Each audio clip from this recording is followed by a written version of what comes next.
History shows that mass atrocities are rarely committed by monsters alone. The vast majority of participants are ordinary citizens who view themselves as good, moral people. Totalitarian regimes do not demand mass violence overnight. They shift legal and social definitions gradually, turning yesterday's unthinkable crimes into today's mandatory civic duties. Psychological experiments demonstrate that a significant majority of ordinary individuals will inflict severe pain on innocent people if instructed to do so by an authorized figure.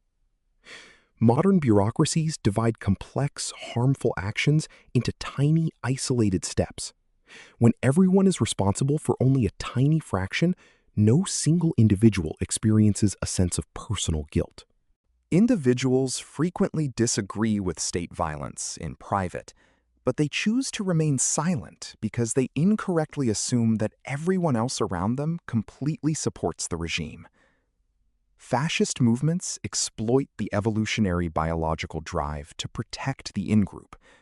This tribal survival instinct is artificially amplified and weaponized against clearly designated societal outsiders. Administrative structures systematically replace human names with registration numbers, codes, and clinical descriptions. This linguistic engineering removes emotional empathy from the daily operations of perpetrators. Small initial compromises lead directly to catastrophic ethical outcomes.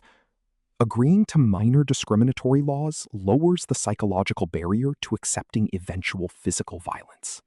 When individuals participate in harmful state actions, their brains automatically alter their personal beliefs to match their behavior, justifying the systemic cruelty to protect self-image.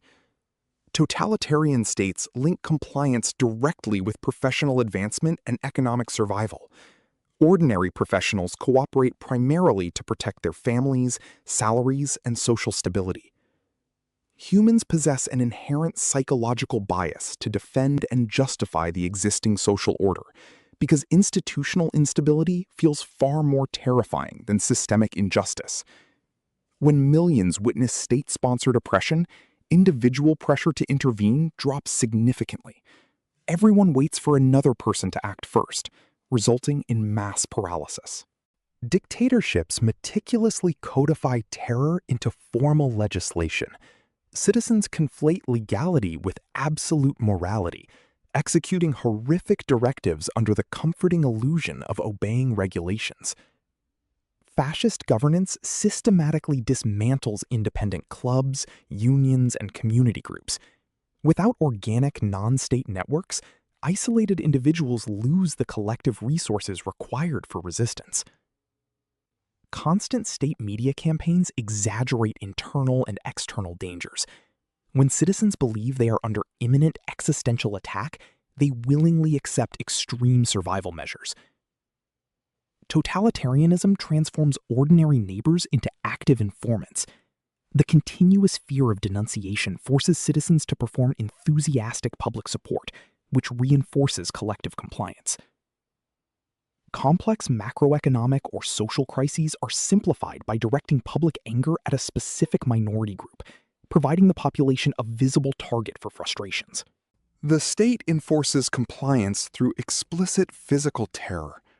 When the punishment for dissent is imprisonment or death, biological self-preservation overpowers abstract moral responsibilities. Fascism aggressively co-opts professional bodies, including doctors, lawyers, and teachers. Once these traditional guardians of societal ethics conform, institutional frameworks of resistance disintegrate.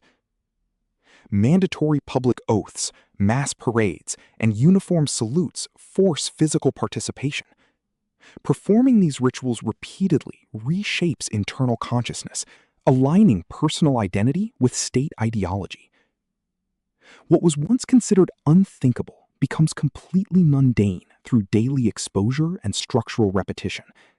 State media coverage and standardized bureaucratic routines smoothly transform extreme government violence into an accepted, unquestioned background reality of everyday civil life. By systematically shutting down independent news outlets, penalizing investigative journalism, and heavily censoring alternative online viewpoints, the authoritarian state ensures that citizens possess no external factual baseline to challenge or verify official propaganda narratives. Propaganda cleverly frames state violence as an absolute defensive necessity. Perpetrators are led to believe they are actively protecting their families and homeland, successfully turning natural protective empathy into a powerful weapon of external aggression and terror. Authoritarian regimes deliberately intertwine national loyalty with personal virtue. Criticizing state terror is immediately framed as a profound moral betrayal of one's own family, ancestral heritage, and entire community identity, forcing individuals into silent compliance.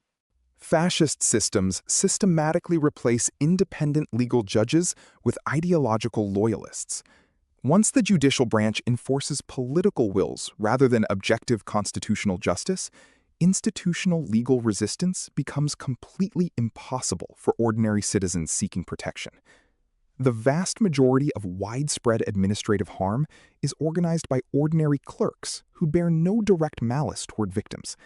They focus entirely on technical efficiency, logistical scheduling, and accurate paperwork, ignoring the human consequences. State-sponsored youth programs encourage children to report non-compliant behavior by their parents. This deliberate domestic subversion shatters foundational family trust, positioning the totalitarian state as the primary object of devotion and authority. Fascist movements promise to restore a mythical, pure golden age of national history.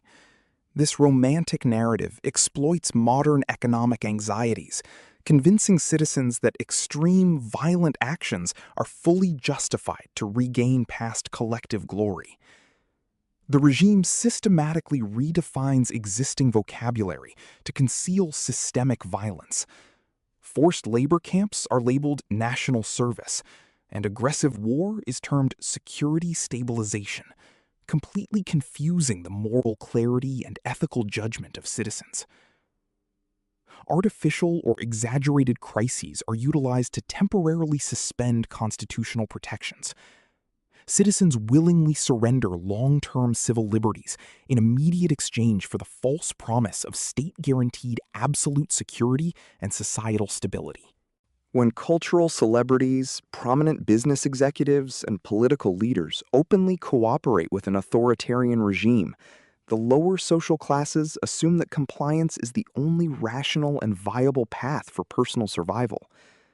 Prolonged exposure to unpredictable and arbitrary state power convinces individuals that personal resistance is utterly futile.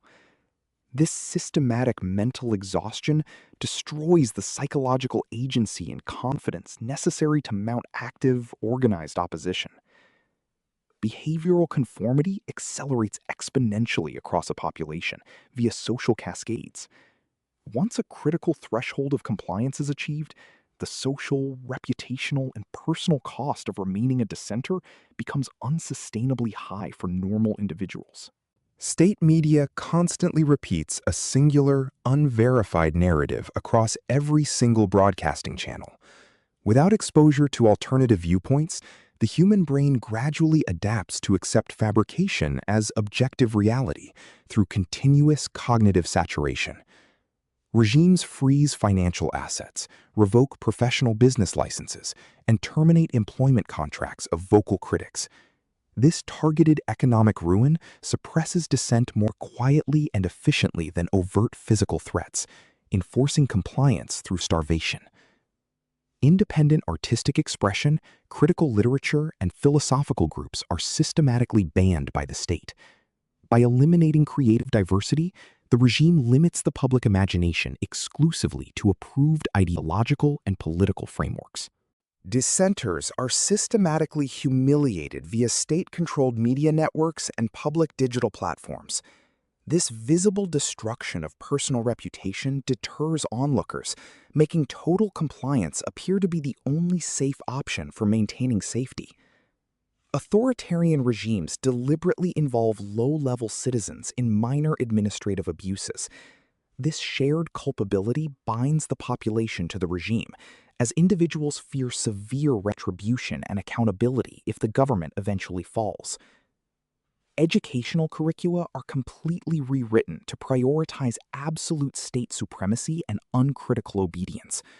Young children are trained to accept authoritarian premises long before they develop mature analytical skills and independent critical thought.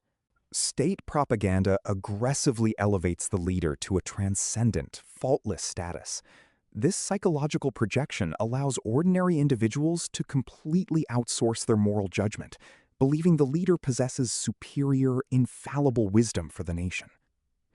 Industrial leaders collaborate with fascist regimes to secure lucrative state contracts and dismantle labor opposition. This corporate alignment eliminates economic resistance, fusing private corporate power directly with totalitarian state governance and control.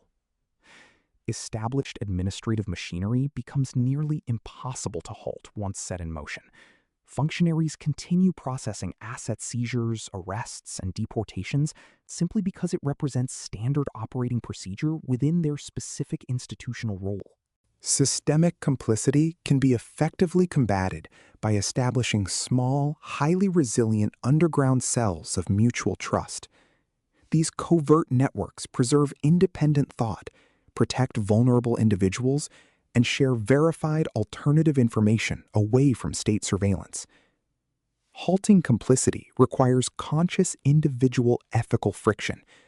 Citizens must actively refuse minor compromises, question official state narratives, and maintain rigid personal moral boundaries despite existing legal mandates and intense social pressure. Overcoming a fascist system ultimately relies on widespread, organized non-cooperation. When enough ordinary individuals withdraw their daily participation, the state machinery loses the human fuel required to function and enforce terror.